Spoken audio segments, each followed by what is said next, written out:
Alright guys, so today we're going to be looking at geometric transformations. Specifically, the two types of transformations that we're going to be looking at are going to be reflections and translations of geometric figures. Sometimes these figures we also call them images. So some of the vocabulary we're going to be looking at, it's going to be a translation, which refers to the horizontal and or vertical shifts that could happen to any figure or any image. Now to fill in the blanks, we have an image on an x and y axis has points labeled with the letter. Horizontal shift on the image will only affect the its axis. A vertical shift on the image will only affect the y-axis. The name of the image before it is transformed is called pre-image. Well, of course, that means that the name of the new image that we have will be just called the image. We don't call it new image, but most likely I'll be calling it new image, just to remember it. But yeah, the new image eventually it's the actual image, and the image before the image is translated before we make any shifts up or down, left or right. That would be called the pre-image. So the pre-image, it's pretty much the image that is given to us.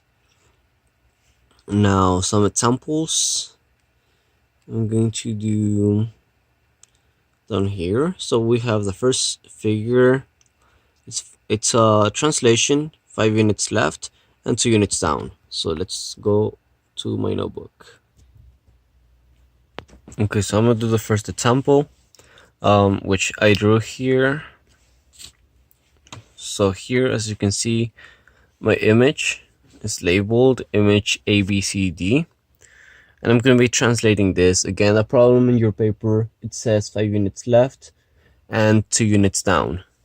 So this is pretty much the process of how to translate any figure. So I'm going to do the first one. It says 5 units to the left and then 2 units down. Okay, so this is the process for any figure, any shape, any image that you find. This is pretty much the process that you're going to do for all of them when making translations. Alright, so you're going to take any point. In this case, let's take point D. Alright, so it says that the point D, it's going to move 5 units to the left and 2 units down. So I'm going to take my point D. I'm going to go 1, 2, 3, 4, 5 to the left, and 1, 2 units down. So now this point is going to be my new point D. How do we label this as new point D? It'll be point D, and then remember the little apostrophe. So we got D prime, which will be the new point. And we're going to do the same thing for every single point. Let me do point B. So my point B, it's going to go 5 units to the left, as D did. 1, 2, 3, 4, 5, and 2 units down. 1, 2. This is my new point B. So I'm going to label it again B prime.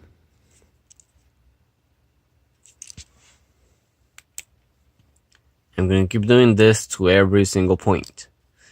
Sorry, I kind of run out of space in this problem, but I'm pretty much going to count this little like half a square as a whole square. So I'm going to go 1, 2, 3, 4, 5, and then 2 units down. Here I'm going to have point C. So it's going to be my C prime. And then my last point is going to be point A, which I'm going to do the same process. It's going to go 5 units to the left. 1, 2, 3, 4, 5. And 2 units down. 1, 2. And there is my last point. A prime. And now I draw my image. My image.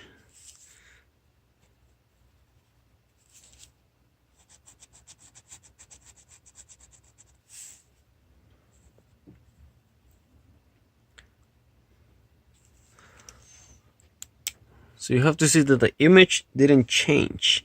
It didn't get any smaller. It didn't get any larger. The image did not change at all. Okay, this is a translation. The image is only shifted, but it's not changed at all. I pretty much just took the whole image, shifted it 5 units to the left, and then shifted it 2 units down. So I got my pre-image and my image. I'm going to do the same for the second example, which is a translation 2 units left and 4 units down. Alright, so second example, 2 units left and 4 units down. So let me go and take C. And I'm going to go 4 units left, 1, 2, 3, 4. And 2 units down, 1, 2. So here's my new C. Same with B, 4 units left, 1, 2, 3, 4, and 2 units down, 1, 2. Here's my new point B. And same with A, I'm going to go 4 units to the left, 1, 2, 3, 4, and 2 units down, 1, 2. So my new image will consist of C prime, B prime, and A prime. And we should get the same image. Let's see. If we get the same image, and in fact we do.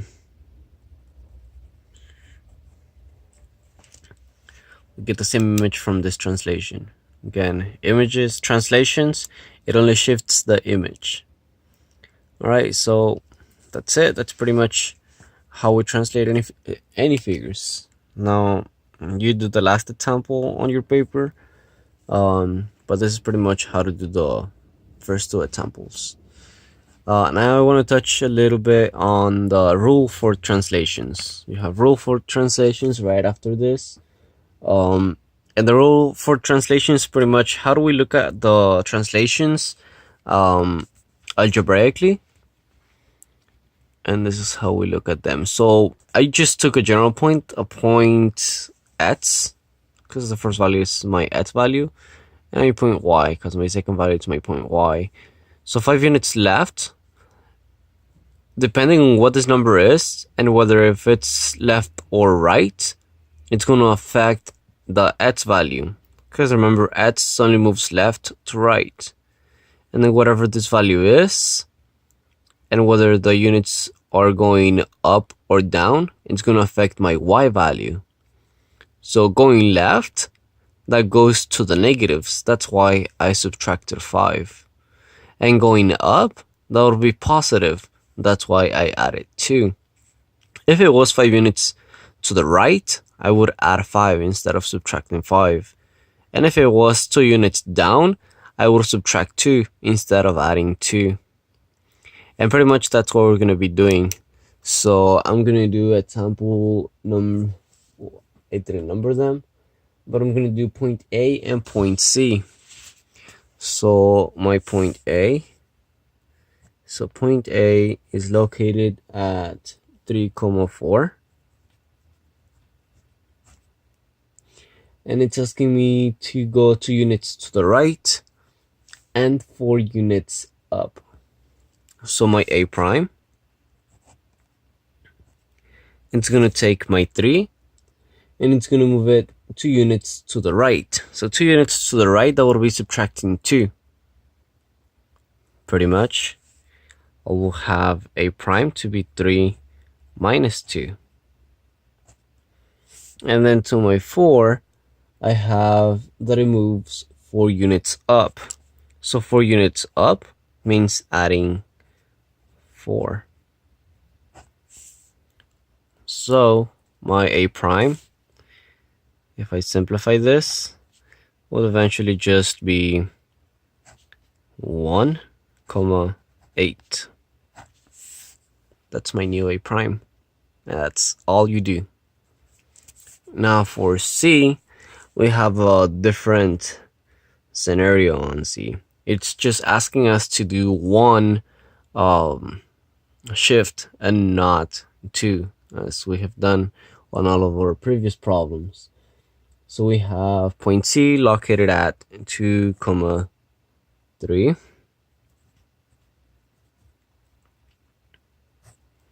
And it's asking us to only go 3 units to the left. So again, to the left, that's referring to my x value, to my 2 pretty much.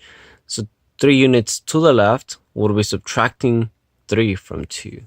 So my C prime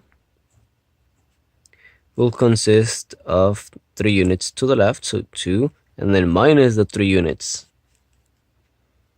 And then nothing happens to my y value, so just leave y alone. My new C prime is pretty much -1, 3.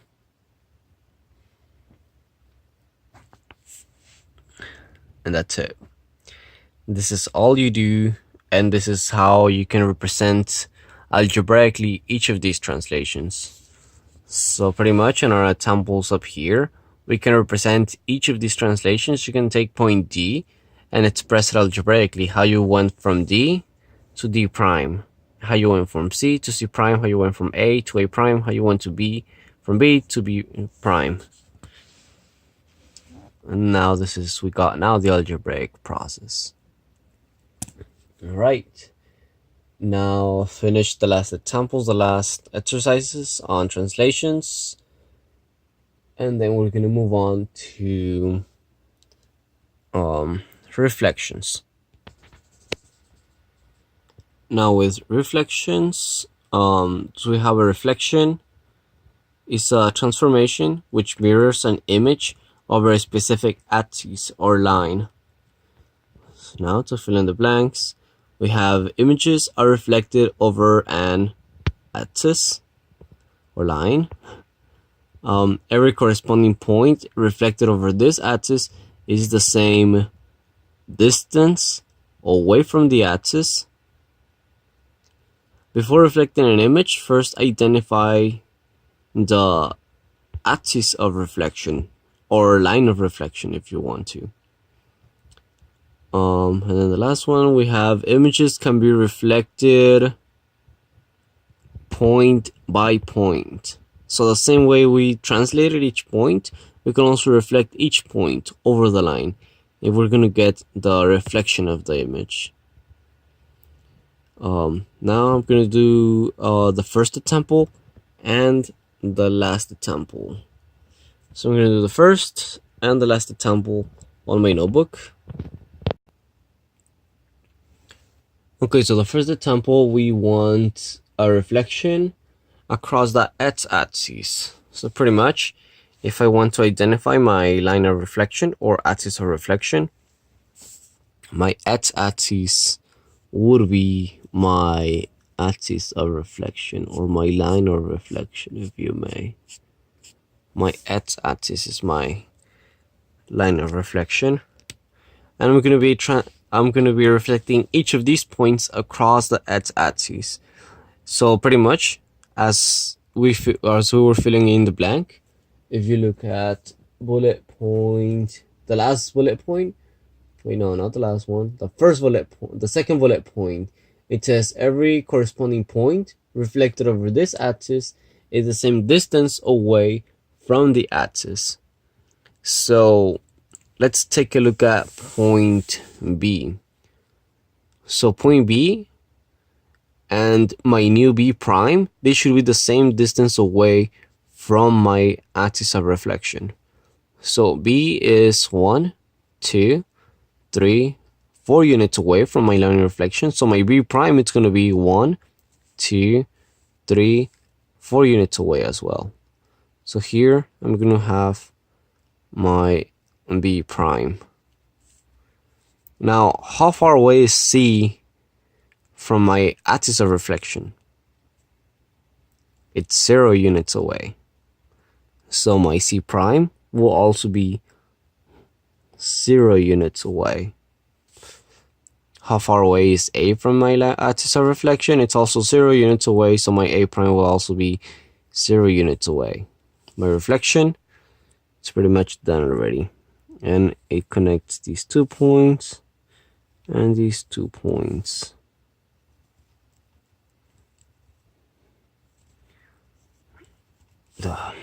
It's supposed to be a triangle. Exactly the same as the one at the top, but reflected. Not translated, reflected. Translations and reflections are not the same. Notice that with translations, you can shift it and pretty much get the image on top of the other image perfectly. This one, there's no way that I can translate it down and get the same image. So this is how I know that this is a reflection and not a translation. Also, remember to label your points. This is gonna be my B prime. And C prime share the same location. So I'll just put C prime over here and A prime over here. And this is my new image. My image. And now I'm gonna do the same with this point, with this one. So first thing to do is to locate your axis of reflection. For the last one, we have that the axis of reflection across the line y equals negative x. So this is like the hardest one, y equals negative x. For this one, you have to know how to graph points, how to graph lines. So my axis of reflection is y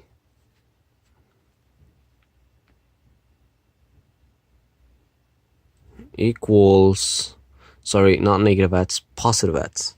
Y equals x. So y equals x. This line looks pretty much a diagonal line this way.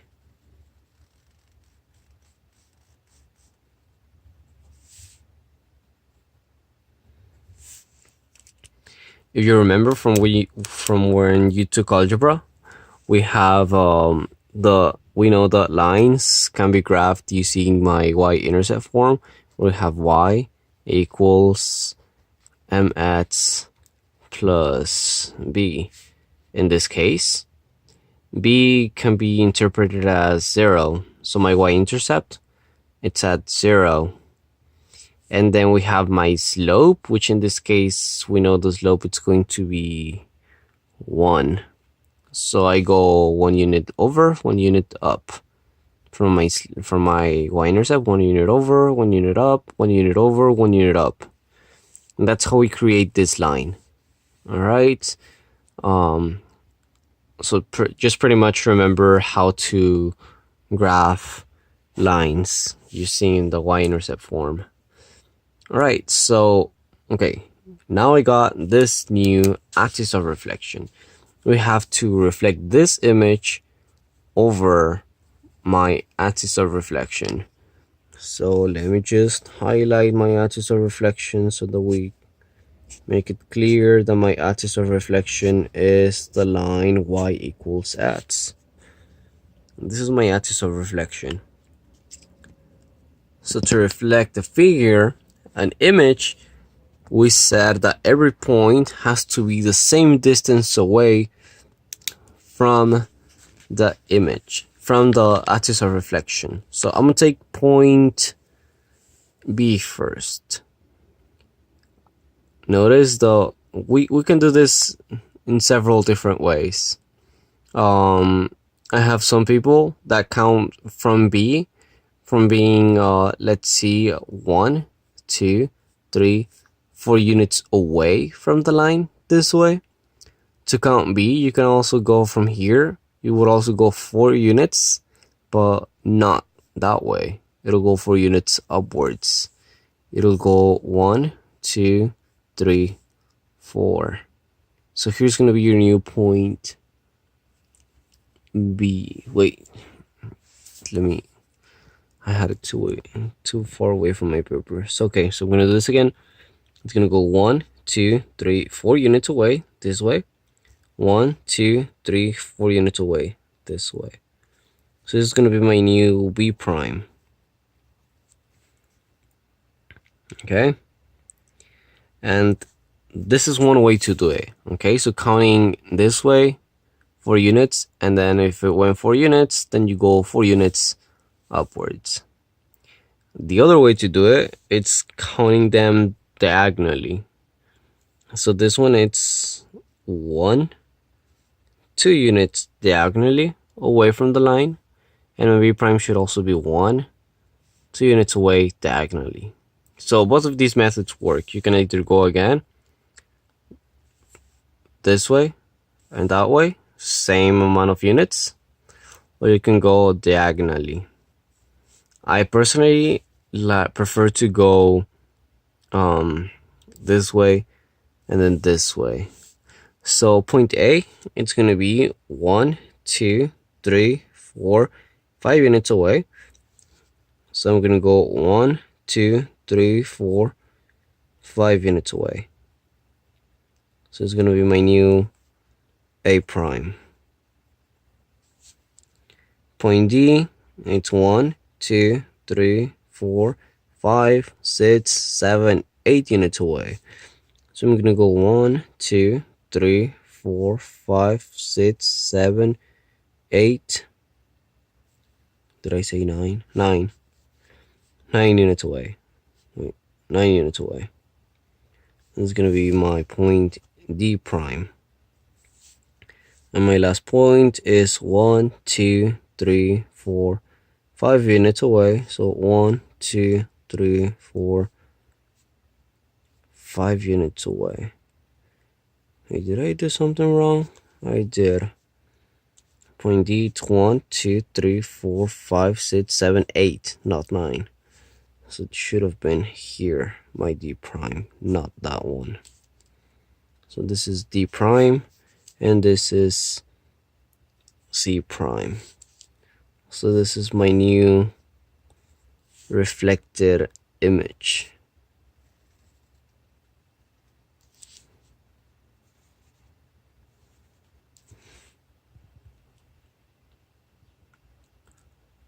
These are reflections. Okay, it might be a little bit more complicated than translations, but this is how we do it. Again, each of these points, we can get them going to the left and then to the right, the same amount of units away from my line. And then the other method that I showed you, it's pretty much going diagonally, counting. So like point B, it's 1, 2 units away, and 1, 2 units away. Same with point D. Point D, it's 1, 2, 3, 4 units away diagonally. So my new point D prime should also be 4 units away diagonally. 1, 2, 3, 4 units away diagonally, D prime. Same with C. We can take it 1, 2, and a half units away. So half and 1, 2 units away. So this one was 2.5, and this is also 2.5. Same distance. Same with A. It's 1, 2.5 units away. So 1, 2.5 units away. And these are reflections. Again, notice the reflections are different from translations, where this image cannot be shifted over to that image because this was a reflection. Okay, one of the things that I want to see on your papers is where you identify your axis of reflection. Okay, I also want to see that you labeled your image your image and your pre-image. Okay, so the pre-image should have your regular A, B, C, D, and your image should have your A prime, B prime, C prime, D prime. And this is pretty much it for reflections and translations.